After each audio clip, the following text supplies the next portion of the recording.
Bastos! Hindi na babalik ang pagmamahal ko sa'yo, Ricardo. Kung meron mga natitirang damdamin sa puso ko, puro galit na lang. Hindi ako titigil hanggat hindi ko nakukuha ulit yung pagmamahal niya. Ako nakakasigurado na buhay pa si Olga. Sigurado ako, pinaiikot lang tayo ni Gilbert. Or si Margarita ang nagpapaikot kay Gilbert. Sa lahat ng ayaw ko, nagsisinungaling sa akin. Ako ang gumawa sa kanya. Isang pitik. Kaya ko yung balik ko ano siya dati. Eh yun na nga, hindi mo pa tinuluyan. May nakakita ba sa ginawa mo kay Doña Victoria? Wala. Pero malakas ang kutob ko. Nahulog si Doña Victoria dahil itinulak niya. Bago niya maibulgar ang lihim mo, uunahan na natin siya. Isang aksidente lang ulit ang kailangan niya para tuluyan na manahimik yung matandang yan. Pagdating ni Senyorito, sumbong agad ako. Malamig? Ano yun? Si Olga?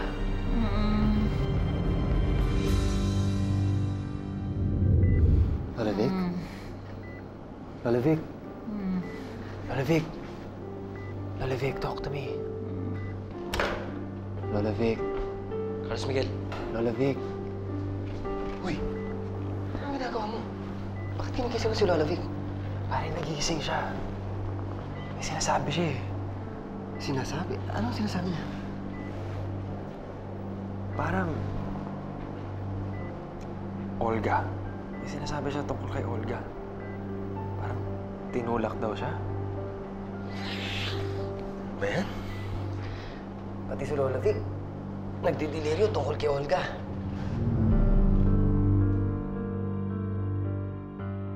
Mabuti pa, bumalik ka na kay Carlos Miguel. Sobrang depressed nun ngayon. Sige na, hinahanap ka na nun. Kailangan ka niya. Asan na ba si Ricardo? Baka makatulong siya sa problema natin. Busy-busy, andun sa probinsya. Nakikipagbalikan sa ex-girlfriend niya. Sinong girlfriend? Yung probinsyana? Na iniwan niya para kay Mama? Yun na nga.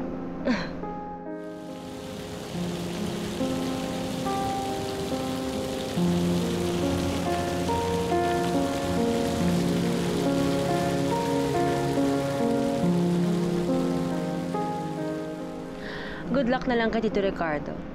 Sobrang tanga na lang ng babae yun kung babalikan pa niya siya. Ikaw, sige, umuwi ka na, ha?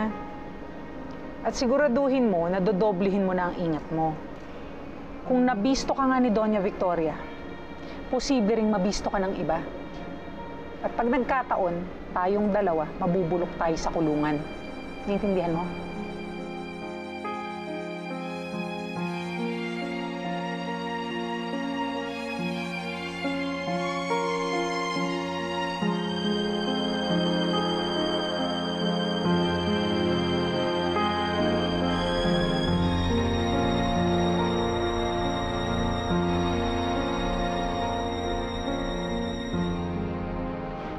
Good morning, sunshine! Good morning, world!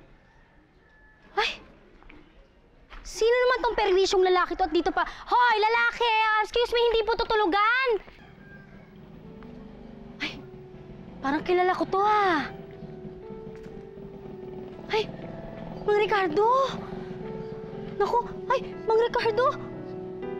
Ang init! Ay! Nay Mariana! Nay Mariana, si Mang Ricardo po! Inaapoy naglagdat!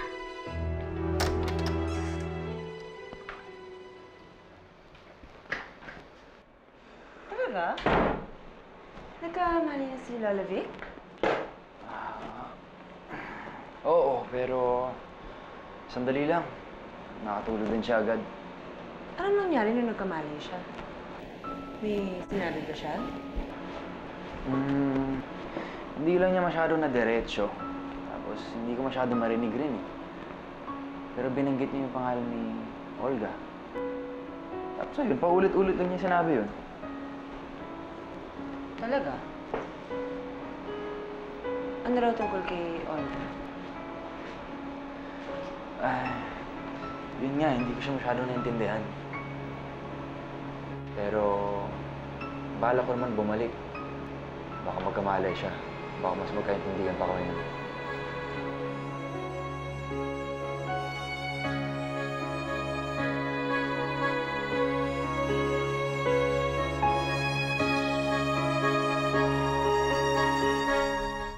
pa ako ng tuwalya. Tapos mag-init ka na rin ng tubig, ha? Pumunta ka kay Dandoy. Humingi ka ng tuyong damit, okay? At saka ammonia na rin, ha? Humingi ka. Nay, teka lang. Kalma lang, ha? Ano po ba unahin ko? Ang dami-dami umutos. Kukuha ba akong tubig? Pupunta ba ako kay Dandoy? Ammonia, ano ba? Kailangan niya ng tuyong damit. Bilisan mo na. Teka pa. Nay! Nay, wag naman. Nay, hintay mo naman ako umalis. Ano ka ba? Luka-luka ka, bata ka.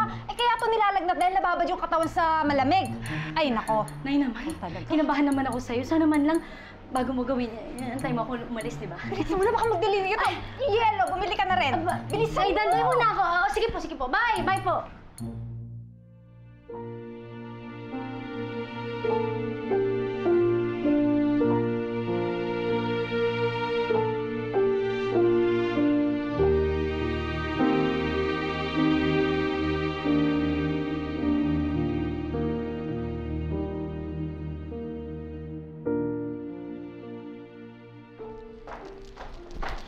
Carlos Miguel! Carlos Miguel, sasama ako sa'yo. Teka, akala ko ba may mga business meetings ka pa? Pinareschedule ko silang lahat. Kasi, useless din naman magtrabaho kung kay Lola Vic yung utak ko, di ba? Tsaka, gusto ko kasama mo ako in times like this. At least sa ganung paraan, tutulungan kita sa pagbabantay kay Lola Vic. Okay, sige. Thank you. Anything for Lola Vic, gagawin ko. Kaya nga nung nakita ko siya nakabulag sa sahig, grabe, gusto ko sumigaw pero walang lumalabas sa bibig ko. Sobra ako affected talaga, Carlos Miguel. Huwag mo nang isipin yun. Alam mo, kung wala ka dito sa bahay, baka nataranta rin yung mga maids. Lola Vic owes her life to you. I have you to thank for saving her. Tara.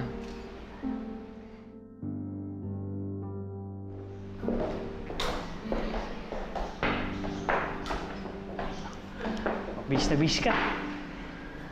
Sana naman ang lakad mo? Gusto ko lang ituloy-tuloy ang plano natin. Para matapos na lahat ng ginagawa natin. Para makauwi na ako ng tahimik sa amin. At makabalik na tayo sa normal nating mga buhay. Balitaan ko yung tungkol sa nangyari aksidente ni Doña Vic. Makakatulong sa atin yung kung pupunta mo siya sa ospital. Para may paramdam mo sa kanya, lalo na sa apo niya, ang taus-pusong pagdamay mo. Paniwalaan mo na totoong tao ka. Mabait. At mapagmalasakit. So in short, gusto mong kumbinsihin ko sila na hindi ako si Olga? Oo. Kailangan mo gawin yan para tuluyan ang mahulog ulit ang loob sa'yo ni Carlos Miguel. Paibigin mo siya ulit. Hanggang tuloy na siya mabaliw sa'yo. Qué horror, Carlos Miguel. Hindi ako makapaniwala nang mabalitaan ko ang nangyari kay Victoria. Hindi ako makapaniwala na maaaksidente siya samantalang ang lakas-lakas niya. Tita Sofia, accidents do happen. Hindi natin alam kung kailan o paano. Naisip ko lang na magkausap lang kami nung isang araw at Carlos Miguel, hindi ba niya nababanggit sa'yo tungkol sa detective work na ginagawa niya lately? Detective work? Parang wala naman. Lately kasi, ay na-o-obsess ang lola mo sa paghahanap kay Olga Villavicer. Sa tingin daw niya ay buhay ito at nandyan lang sa tabi-tabi. To use her exact words, ang sabi niya ay, she thinks Olga is closer than we all think. Sa tingin mo kaya ay may koneksyon ng kanyang aksidente sa paghahanap niya kay Olga?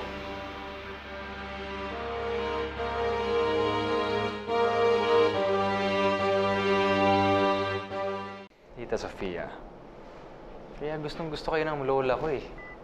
Sakay na sakay kayo sa mga kwento niya. Of course, Carlos Miguel. Your lola is one of the greatest storytellers around. Kaya nga mag-best friend kami. Malulungkot ako kapag may nangyari sa kanya.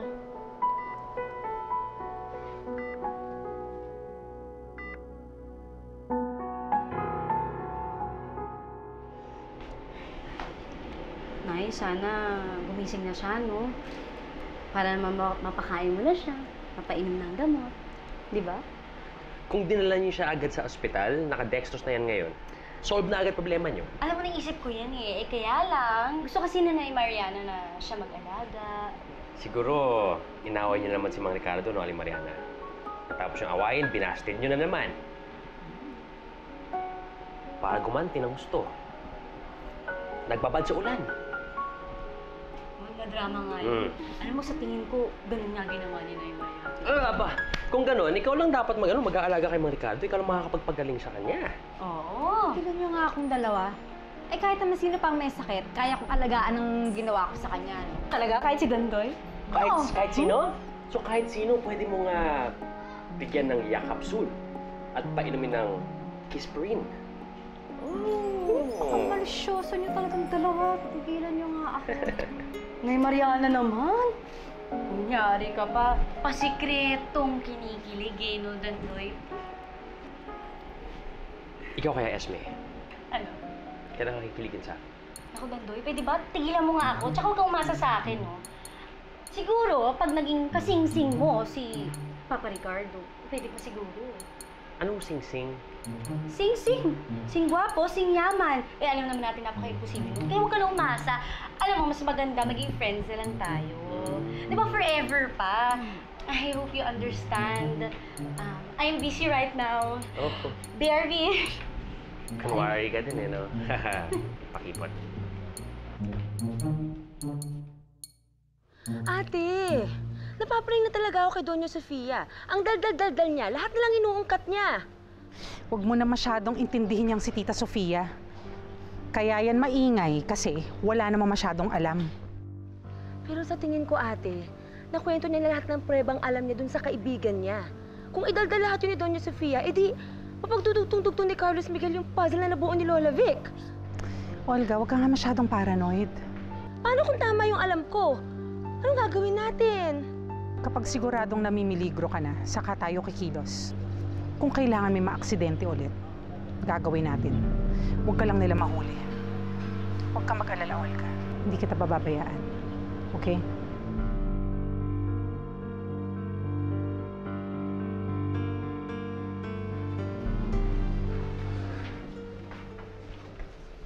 Pare, ikaw na muna mag-asikaso ng Altamonte Island project natin sa bola. Hindi ko kayang iwanan si Lola Vic. Kailangan ako mismo yung nagbabantay sa kanya. Walang problema. Ako bahala to. Alam ko naman na...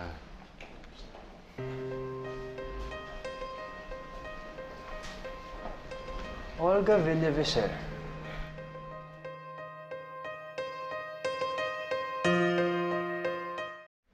Ano ginagawa mo dito? You can call me any name you want, Carlos Miguel. But since birth, sa isang pangalan lang ako lumilingon. And it's with Margarita. I came here as myself, with no other agenda or any games to play. Gusto ko lang kamustahin si Doña Victoria. Dahil alam kong close ka sa kanya, na mahal mo siya. Anyway, kahit ilang beses ko pa lang siya nakasama, alam ko napakabuti niyang tao. And I truly wish she'd get well soon. With you around, alam kong maaalagaan siya ng mabuti.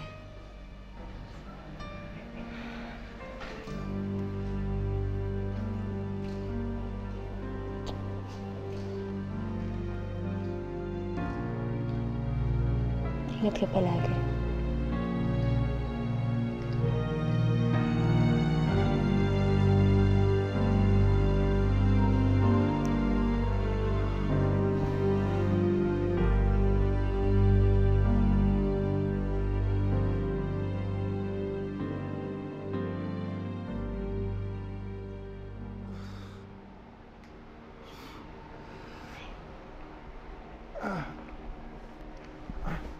Ay, Mang Ricardo, mabuti naman po at gising na ka na. Eh kasi naman nakita po kita dun sa bakuran ko, natutulog ka po sa taas-taas ng lagnat nyo. Eh kaya po nagtulungan kami ni Nay Mariana para pumapasok po kayo dito. Ganun ba? Kaninong damit to?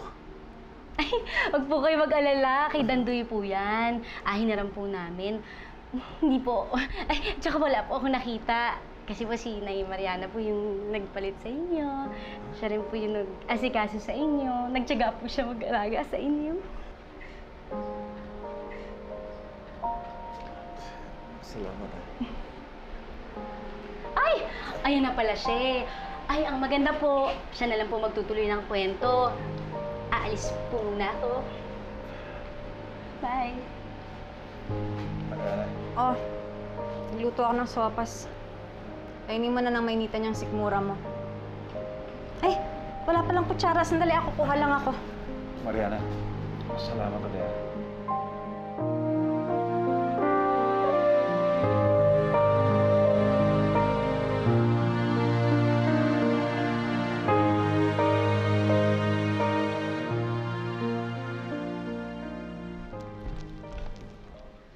Carlos Miguel!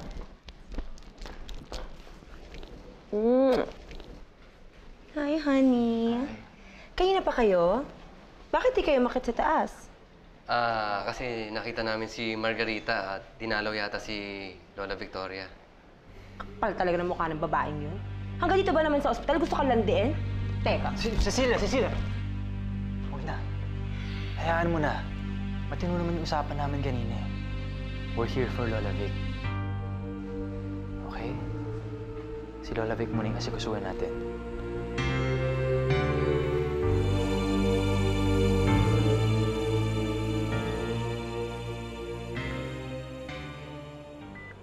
Nakakabilib din talaga itong si Margarita Trajano.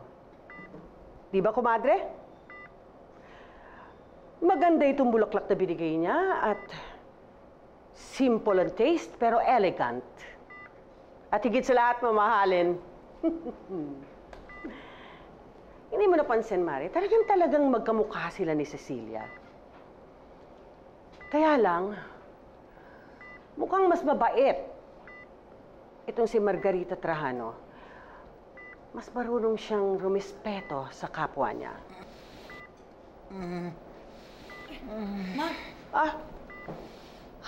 Kumadre!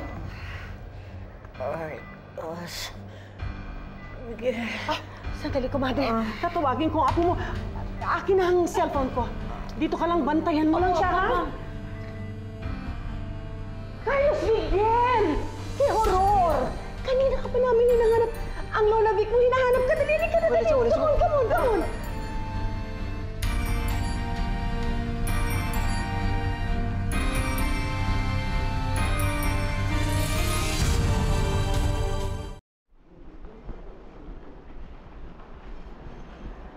Ano?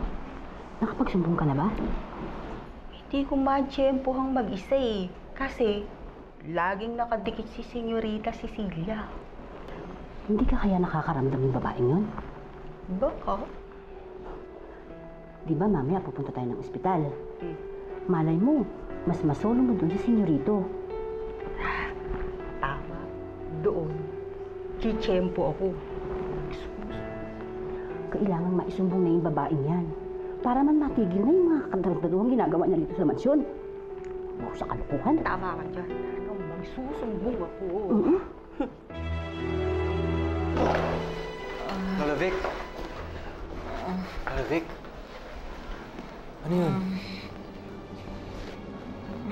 Ano yun?